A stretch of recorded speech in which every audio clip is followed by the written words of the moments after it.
President, in response to this position, expressed shock, and is all over the headlines.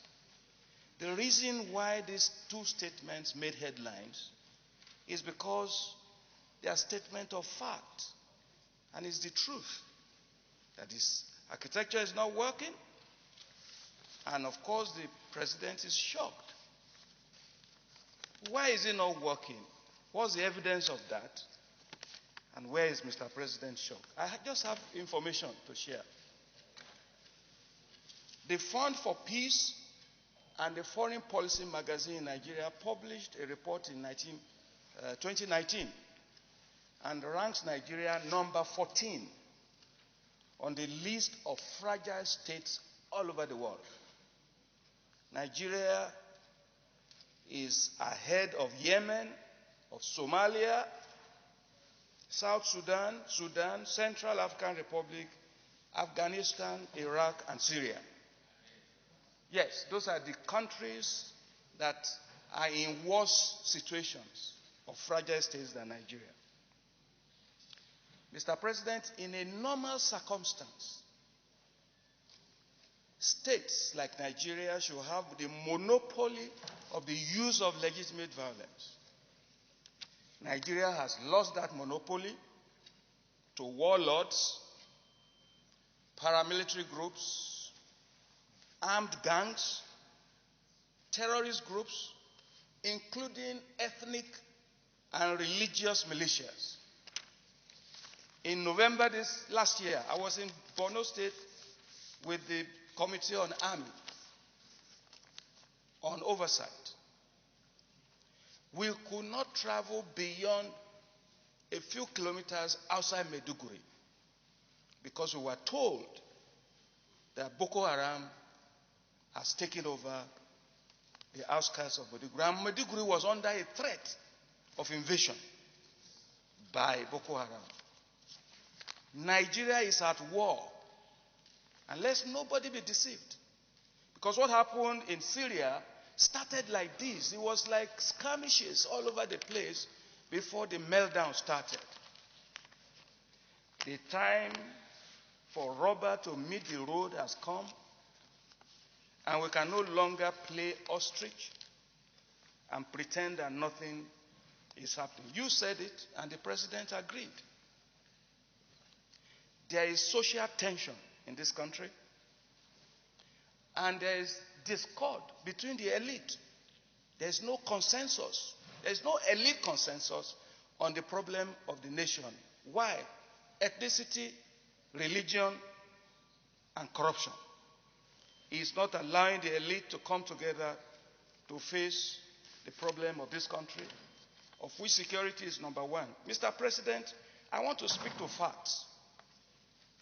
The African Leadership Center of King's College London published in 2008 a regional security report on West Africa.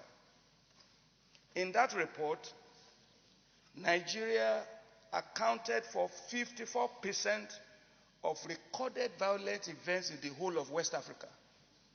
And as we speak, Nigeria is the one that is shaping the trend and patterns of violent events and fatalities in West Africa. Mr. President, there is a delegitimization of the Nigerian state by hostile, progressively violent non-state actors.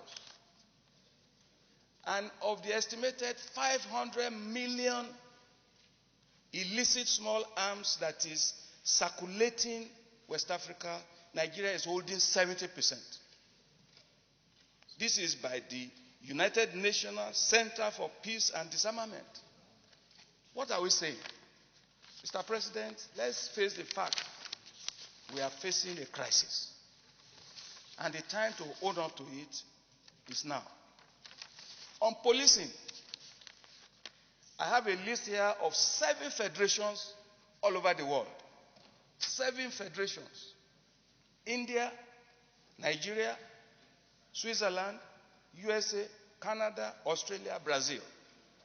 Of these 7 that I have here, there are several other federations. Nigeria is the only nation within this federation that does not allow state police. In all of these countries, they have the federal police and they have the provincial or state police with different jurisdiction, different set of crimes, and of course, constitutional statutes and laws that defines jurisdictions and responsibility. Nigeria cannot continue to operate an aberration that is different from global experience and expect to get different results. There's no reason why the security situation in Nigeria should be the exclusive responsibility of the federal government. Policing cannot be a monopoly of the federal government. Whether in private sector or in public sector, monopolies breed abuse. Monopolies breed abuse and inefficiency. States should have a right of choice. In this federation, states must have a right of choice. Any state that does not want a state police is free to contract the federal police to police its states. And those states that believe they can handle their own police system should be allowed to do so. This is a democracy and we must respect freedom. Mr. President, finally, round it up, please. Finally, this country is operating 1943 Police Act with skeletal amendments that are barely editorial. 76 years, pre-colonial. Mr. President, the time for change has come. And there's nothing we can do about it because change is the only permanent experience in humanity. We cannot resist change. I so submit, Mr. President. Thank you. Distinguished Senator Mohammed Bima.